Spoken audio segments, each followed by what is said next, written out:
C'est le résidu d'une plante très ordinaire qui vient de Polynésie, et l'intérêt qu'on lui porte confine à la folie. Alexandre le Grand l'appelait le roseau sacré. Les Grecs de l'Antiquité en faisaient un élixir, et lorsqu'il atteint l'Europe au XIIe siècle, on ne se contentait pas de le manger, mais on le sculptait, comme si c'était de l'or ou de l'argent.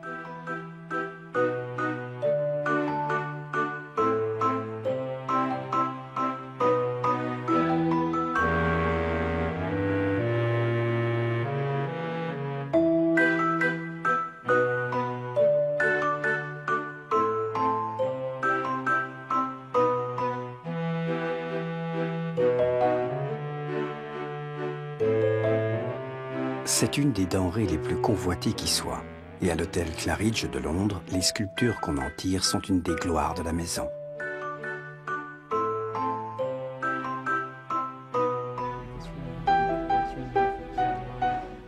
Difficile de penser que la bonne société anglaise qui vient ici prendre son thé de 5 heures connaisse vraiment l'effroyable histoire qui entoure sa drogue favorite. C'est superbe. C'est sûrement délicieux, et l'imagination est la seule limite à son utilisation.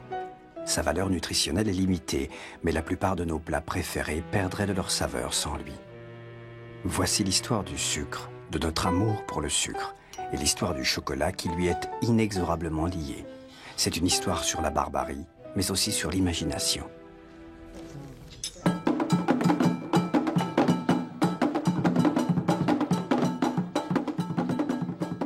Pour satisfaire notre insatiable appétit de sucre, il faudra créer une puissante industrie sucrière, et l'engendrera l'esclavage.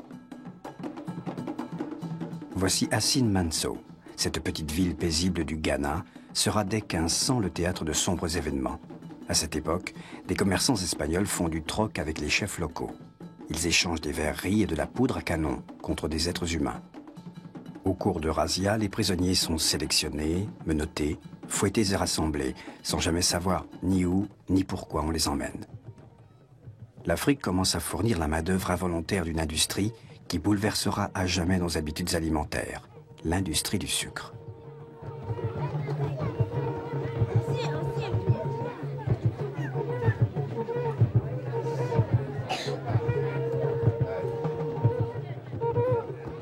En souvenir de leurs ancêtres esclaves, ces Africains conduits par leur chef Nana Kouranchi, troisième du nom, suivent le chemin de leur calvaire.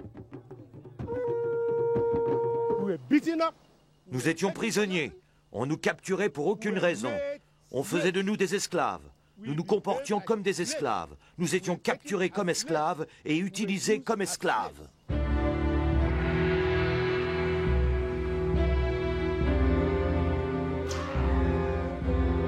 Enchaînés, ils étaient acheminés vers les forts le long de la côte. Brutalement, on les embarquait sur des bateaux en partance pour les Amériques.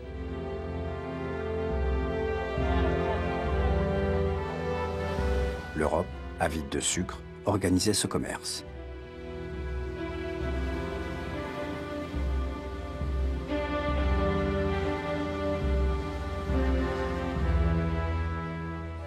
Nevis était leur première destination. Sur cette petite île des Caraïbes se trouvait le marché où ils seraient vendus aux planteurs des Antilles, tout du moins ceux qui avaient survécu aux affres de la traversée. Les familles étaient séparées et pour chaque Africain commençait une vie de travail et de misère.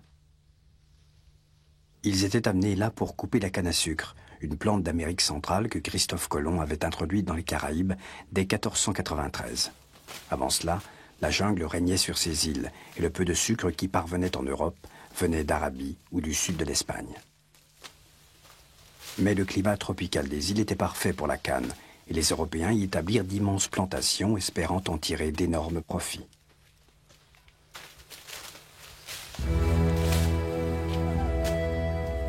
Il n'y avait qu'un problème. Qui allait faire le travail? Les premiers esclaves arrivèrent en 1530. Sous un soleil de plomb, le travail incessant était encore aggravé par l'attitude des planteurs. Pour prévenir toute mutinerie ou insurrection, la torture et les exécutions étaient monnaie courante.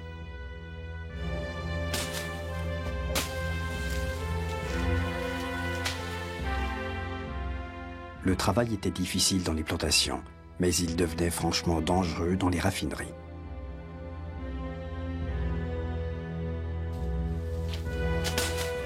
Une fois coupée, la canne était broyée.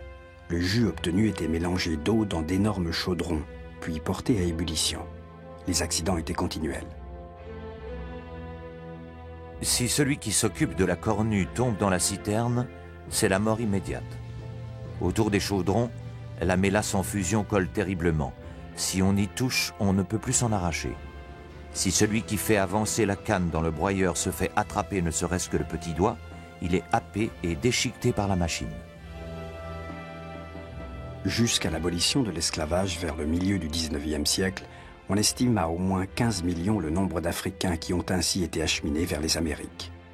Ceci reste une des plus grandes déportations qu'ait jamais connue l'histoire de l'humanité. Ce ne sont ni la guerre, ni la peste, ni la famine qui ont obligé cette population de couleur à venir s'implanter dans ces régions, mais bien l'appétit de l'Europe pour le sucre. Bâtiments en ruine, machines abandonnées témoignent des millions de vies perdues ici. Car au début du XXe siècle, lorsque les profits du sucre commencent à baisser, les planteurs abandonnent leurs exploitations.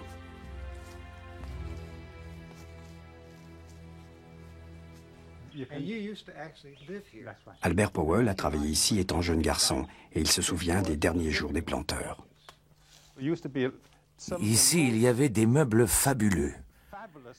Tout ce qu'il y avait de plus cher.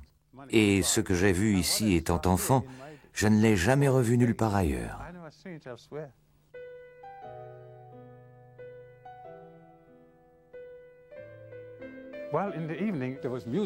Le soir, il jouait sur le piano à queue. Les femmes étaient en robes longues et chaussures à talons, avec de très belles coiffures. Et les messieurs portaient des habits avec des nœuds papillons et de belles chemises.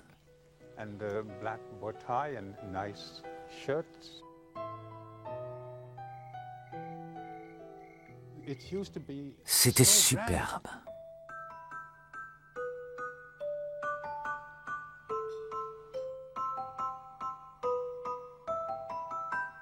Mais pourquoi les Européens voulaient-ils autant de sucre? Tout simplement parce qu'ils l'adoraient.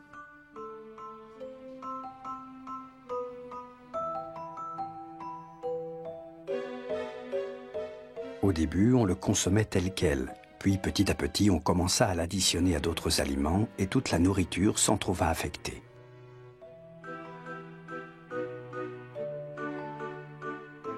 Vers 1750, on inventa la confiture. Puis, par fermentation, ce fut le rhum.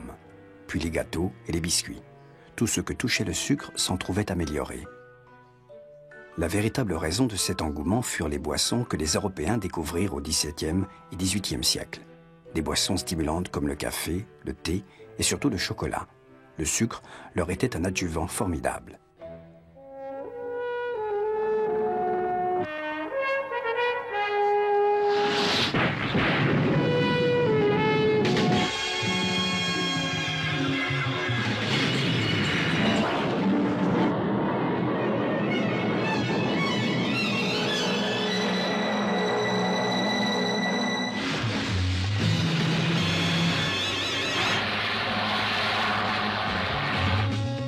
Les publicitaires ont développé des trésors d'imagination pour donner au chocolat une étonnante réputation d'énergie, d'aventure et de romance. On dit que c'est le passeport de l'amour et qu'il ouvre même la porte du boudoir des dames.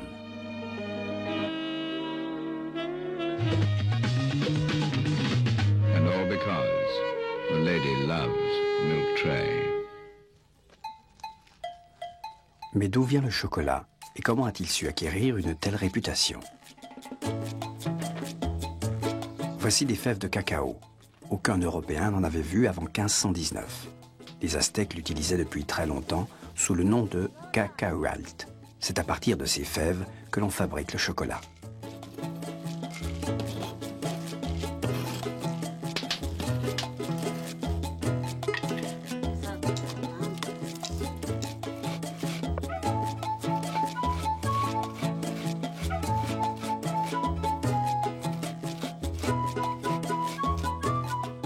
Qui pourrait dire que ceci est du chocolat? Pourtant, c'est une vieille recette espagnole qui mélange des fèves de cacao, de la cannelle et du sucre. À l'origine, les Aztèques, eux, n'y mettaient pas de sucre.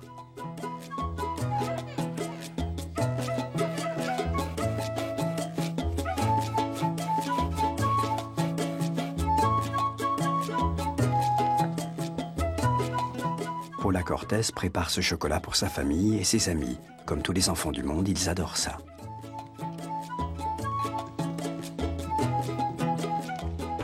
Les Aztèques utilisaient le chocolat uniquement sous forme de boisson. C'est cette boisson qu'ils offrirent aux Espagnols lors de leur arrivée en 1519.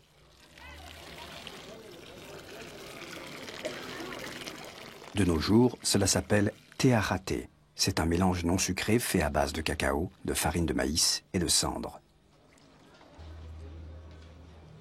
La boisson que les Espagnols ramenèrent chez eux au XVIe siècle n'eut aucun succès. Elle était trop amère. Mais en 1550, quelqu'un a la bonne idée d'y ajouter du sucre.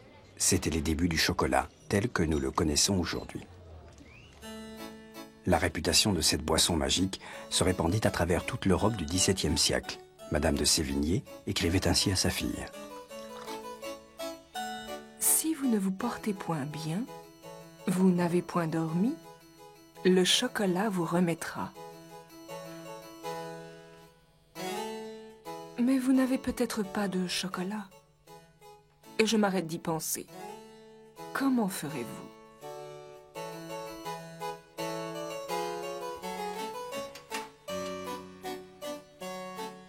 Mais 9 mois plus tard, la marquise avait changé d'opinion pour des raisons mystérieuses. Ma chère enfant, je peux vous dire que le chocolat n'est pas ce que je croyais.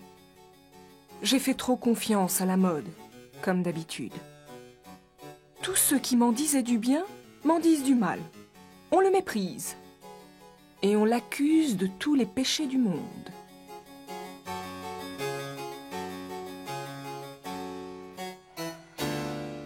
Et le coup final.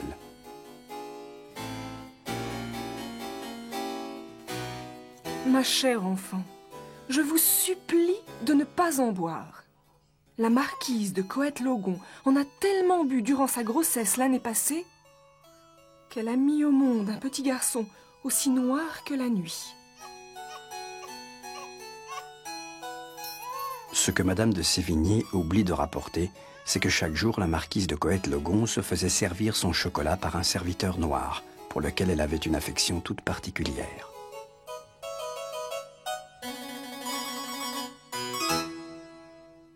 Le chocolat devenait rapidement indispensable. Vers 1880, même la reine Victoria trouvait la boisson revigorante, et ce qui était bon pour elle l'était sûrement pour son peuple. Cadbury faisait partie de ces nombreux chocolatiers qui, par philanthropie, pensaient que le chocolat détournerait le peuple des démons de l'alcool.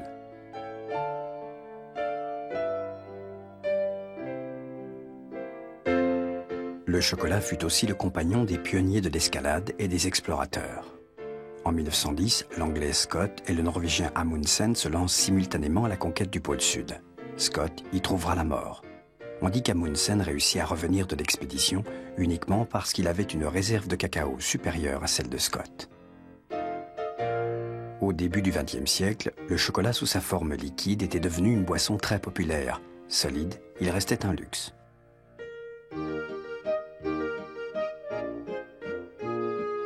Des Suisses comme Henri Nestlé, François Caillé et Philippe Suchard produisaient de merveilleux chocolats, mais bien peu pouvaient se permettre d'en acheter. Mais soudainement, tout allait changer.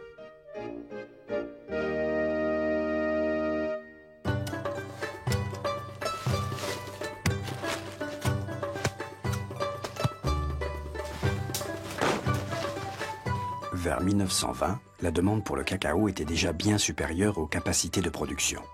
Il fallait de nouveaux espaces pour le cultiver. Et de nouveau, on se tourne vers l'Afrique, déjà exploitée par l'Europe dans d'autres circonstances.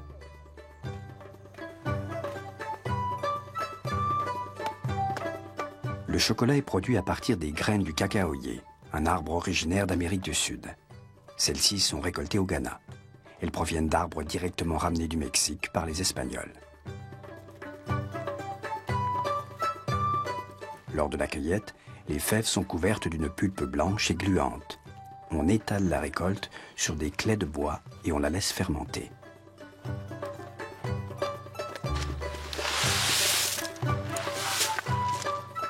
Une semaine plus tard, après avoir séché au soleil, les fèves sont prêtes. Produites dans ces régions, les fèves sont acheminées par bateau jusqu'en Amérique du Nord.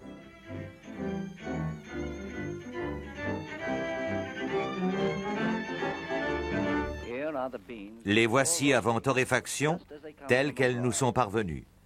Comme vous le voyez, c'est de la première qualité, car nous ne sélectionnons que les meilleurs produits en provenance de partout dans le monde. Dans les fours, les fèves sont en permanence retournées. Mais si vous regardez bien, vous verrez qu'elles ont changé de couleur.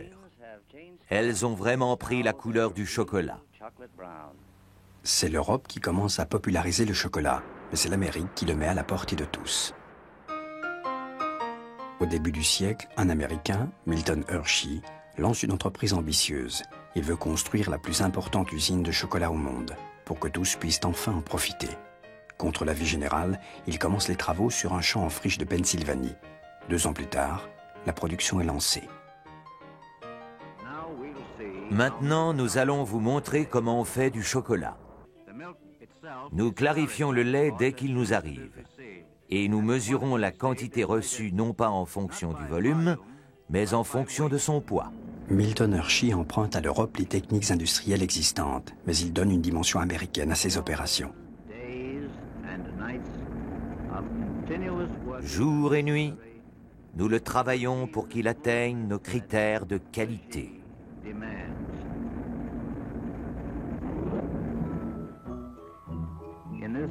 Et dans cette salle, nous lui donnons la forme finale qui nous a fait connaître dans le monde entier. Vers 1905, Hershey estima qu'il avait su créer un chocolat au goût des Américains. La barre de chocolat Hershey était née. Elle ne coûtait que quelques dizaines de centimes et se vendait par millions. Le chocolat devient l'obsession du XXe siècle. En 1906, Hershey est si riche qu'il fait construire une ville.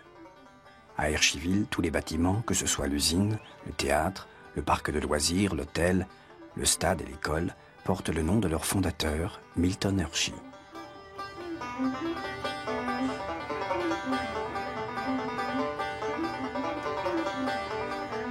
Et au cas où vous oublieriez où vous vous trouvez, même les lampadaires sont en forme de chocolat.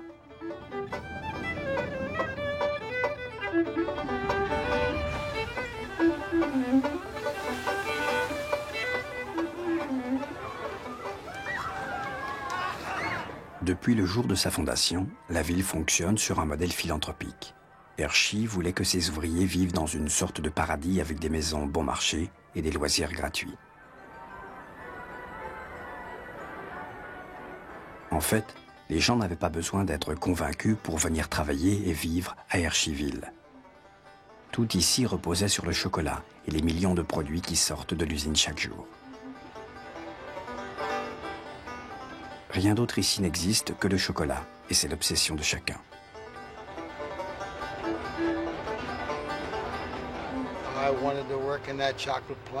Je me rappelle qu'il n'y avait rien que je voulais plus au monde que de venir travailler ici. Je me rappelle que j'ai commencé ici en 1943. J'avais 15 ans et il fallait en avoir 16. Alors j'ai menti sur mon âge pour pouvoir rentrer à l'usine.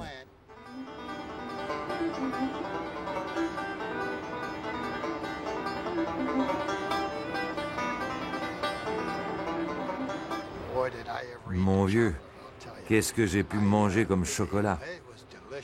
C'était délicieux. Je ne pouvais plus m'en passer. Parle-moi de ces clodos qui sont accros, parce que ça accroche vraiment les gosses. Ici, il y en a partout. C'est comme quand je joue au hockey. Je ne peux pas vous dire combien de fois je me suis retrouvée sur le terrain et que ça sentait le chocolat partout. On le sue même. C'est partout. Imaginez-vous, chaque fois que vous allez à l'école, vous passez devant l'usine. Et chaque vendredi, on vous donne des barres de chocolat. C'est tout autour de vous, tout le temps.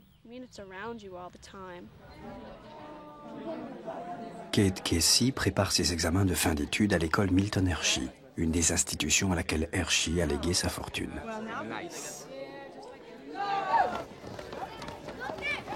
Cette école offre une éducation gratuite à des enfants de familles séparées ou en difficulté financière venant de tous les USA. L'école gère annuellement plus de 60 millions de dollars, ce qui en fait sans doute la plus riche du pays. Elle a son propre studio de télévision et le chocolat constitue le sujet principal de leur programme. Voici l'audition finale pour notre concours annuel sur le chocolat. Combien de gens ont visité Chocolate World depuis 1973? Tom Banks de Stew Home a la bonne réponse. Il s'agit de 30 millions de visiteurs. Beaucoup des étudiants en fin de scolarité sont des descendants d'esclaves amenés aux Caraïbes il y a 200 ans. Pour beaucoup de ces familles, le chocolat symbolise une sorte de victoire sur l'Europe, avide de sucre et esclavagiste des siècles passés. Rien de surprenant à ce que, aujourd'hui, ce soit la veuve de Martin Luther King, Coretta, qui soit leur conférencière. C'est véritablement formidable d'être ici avec vous, de voir vos visages, comme vous êtes beaux. Et je sais que vous allez transformer ce monde. Nous avons besoin de gens comme vous. Vous avez toute mon affection et je vous souhaite de réussir.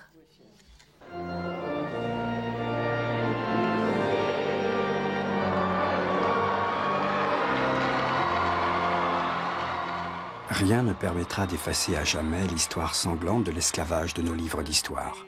Mais pour ces enfants de milieux défavorisés, le chocolat a un peu le goût amer de la revanche. Please join me now in congratulating the class of 1995.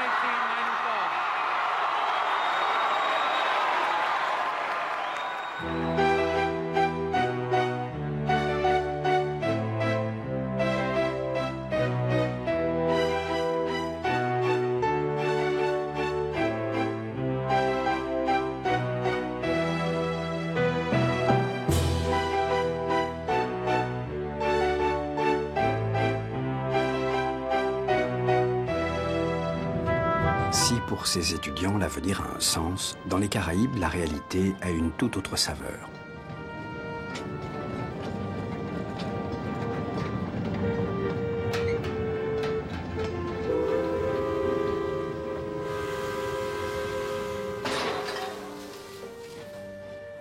Dans ces îles, les méthodes d'exploitation de la canne à sucre n'ont guère évolué. C'est un travail sale et dangereux et très mal payé. Il y a surproduction de sucre dans le monde et la concurrence de betteraves sucrières européennes ne favorise pas la situation.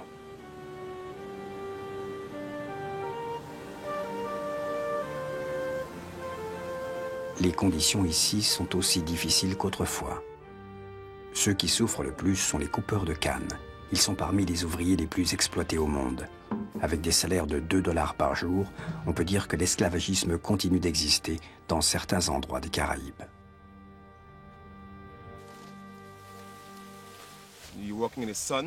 Vous travaillez en plein soleil, c'est vraiment dur. On ne peut pas faire ça pendant 20 ans. Ou alors je ne pourrai jamais vivre plus de 50 ans. Parfois, les conditions sont effrayantes. J'y arrive plus. Parfois ça va. Parfois on a l'impression qu'on a des chaînes autour du cou. Alors la prochaine fois que vous mangerez un gâteau ou que vous prendrez du sucre, ayez une pensée pour ces travailleurs et la terrible histoire qui s'y rattache. Le sucre a inspiré des recettes étonnantes, mais il a aussi provoqué le déplacement de populations entières. Pour certains, il sera impossible d'oublier.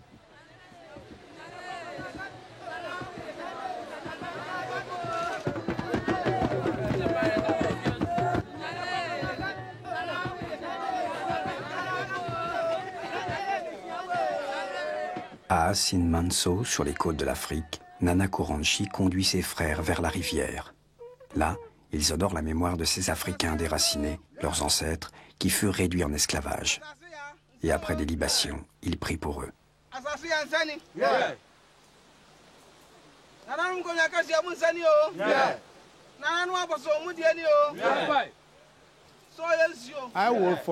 Je pardonne sans oublier.